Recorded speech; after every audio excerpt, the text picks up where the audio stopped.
Tomografia computadorizada. Na tomografia computadorizada, o tubo de raio-x e os detectores vão ser fixados em lados opostos de um arco que vai girar em torno do paciente durante a aquisição das imagens.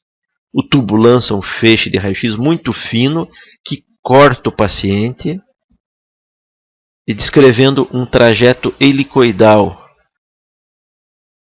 já que o paciente está se deslocando por uma mesa controlada também pelo aparelho.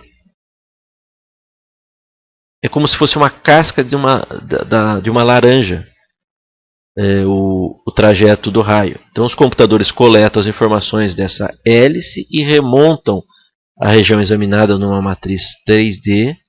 E a partir dessa matriz 3D que nós podemos, usando programas gráficos comuns, reformatar as imagens no plano que nós quisermos. Para que as imagens reconstruídas não tenham distorções, é importante que os pixels, aquele pontinho que forma a imagem, sejam bem pequenos e que cada um represente em voxels, né, volumezinhos de tecido isovolumétricos, ou seja, pequenos cubos. Se o voxel for um paralelepípedo, ou seja, um lado for muito longo, na hora que eu for reconstruir, algumas projeções vão estar muito distorcidas. Para conseguir isso, em vez de uma fileira de detectores, como os tomógrafos um pouco mais antigos usavam, é melhor você usar várias fileiras de detectores.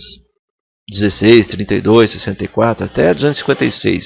Hoje em dia está disponível. Assim, a cada giro do tubo, nós vamos obter um monte de informações, um monte de cortes, né? Esses tomógrafos são chamados de múltiplos cortes ou multislice. Nesse vídeo nós vamos ver um aparelho de 16 cortes por segundo da Philips em rotação.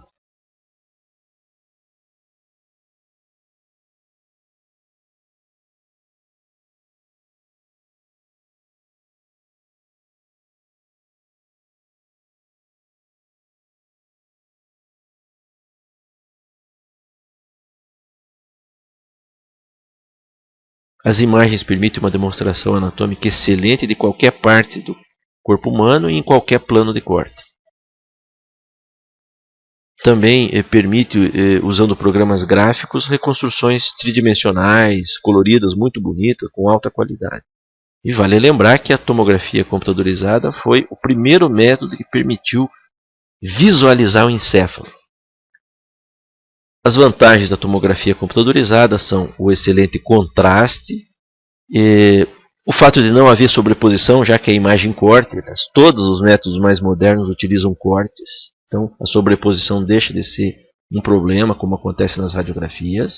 As imagens são adquiridas com uma velocidade grande, o que torna a tomografia um método excelente para pronto-socorro. Então, a maioria das emergências que precisam de uma definição boa de imagem são examinadas por tomografia. As desvantagens são a utilização de radiação ionizante, né? Ele usa raio-x, ele é menos dinâmico que o ultrassom, para guiar, por exemplo, biópsias, esse tipo de procedimento. E é um exame muito, muito mais caro que o ultrassom e as radiografias. Só para ter um exemplo, assim, só o tubo de raio-x de uma tomografia atual costuma custar muito mais de $100 mil. E o tubo é uma lâmpada, ele tem uma vida limitada. Então, cada vez que é feita uma imagem, você está tendo um gasto importante. A ressonância magnética envolve uma técnica de imagem realmente revolucionária, diferente de tudo que se usava até então. O indivíduo é colocado no interior de um ímã, né, um magneto muito grande, extremamente potente, e nessa situação, dentro desse ímã, as moléculas de hidrogênio do corpo se alinham e podem ser estimuladas por ondas de radiofrequência, ondas de rádio, como essas que são usadas aí para as rádio FMs, pelas televisões que nós estamos tão acostumados.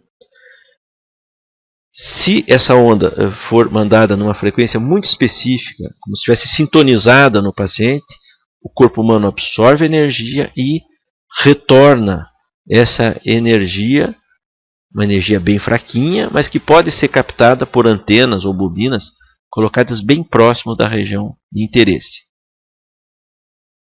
Nesta imagem aqui vemos o magneto e as bobinas de abdômen sendo posicionadas antes do paciente ser levado para o centro do magneto. A física da ressonância é bem complicadinha para os médicos, a não ser que você seja um apaixonado por física. Minha sugestão é que não perca tempo tentando aprender os princípios físicos da ressonância. Podemos fazer imagens baseadas em diferentes propriedades do tecido, o que não acontece com outros métodos. Na tomografia computadorizada, por exemplo, a imagem é sempre um mapa do coeficiente de atenuação dos raios-x, ou seja, quanto o raio-x vai ser atenuado. No ultrassom, a imagem é sempre um mapa de ecorrefringência do tecido. Na ressonância não, na ressonância nós podemos usar propriedades diferentes e propriedades que nós nem conhecemos muito bem, propriedades quânticas do tecido. Então, ao entender ou analisar uma imagem, você, primeira coisa, tem que saber em que propriedade se baseia essa imagem, em que propriedade ela é ponderada. Então, temos imagens chamadas de T1, T2, densidade de prótons, difusão e muitas outras.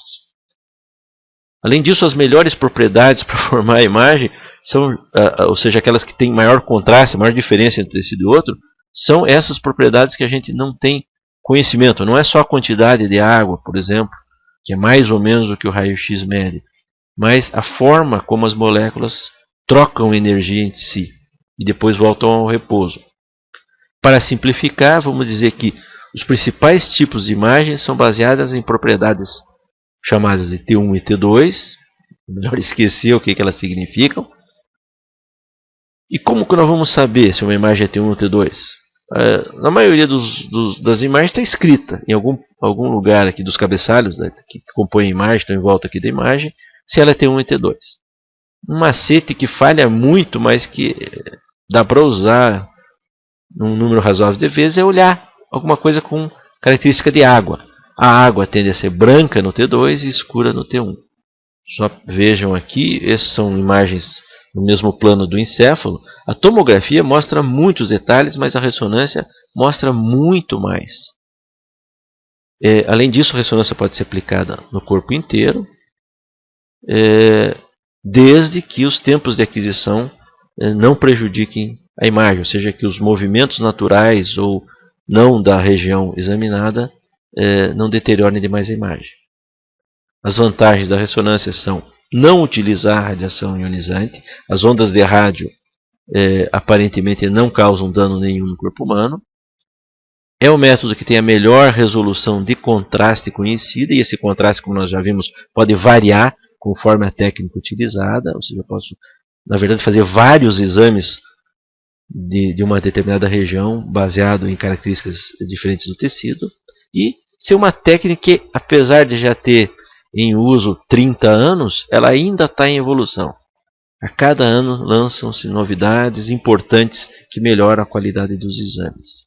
As desvantagens são o seu custo alto, os tempos de aquisição longos e o fato do paciente ficar isolado dentro do magnético. Isso mostra que não é um grande exame para situações de emergência, para pronto-socorro. Pronto-socorro, como nós falamos, é o reino da tomografia computadorizada. E, claro, é bom lembrar que, como nós vamos usar um ímã enorme, com uma potência muito grande, nós temos que tomar muito cuidado na proteção do paciente. Por exemplo, toda a circulação de equipamentos na sala de exame deve ser muito restrita, muito controlada, para evitar que qualquer objeto contendo material ferromagnético entre na sala e evitar acidentes como esse.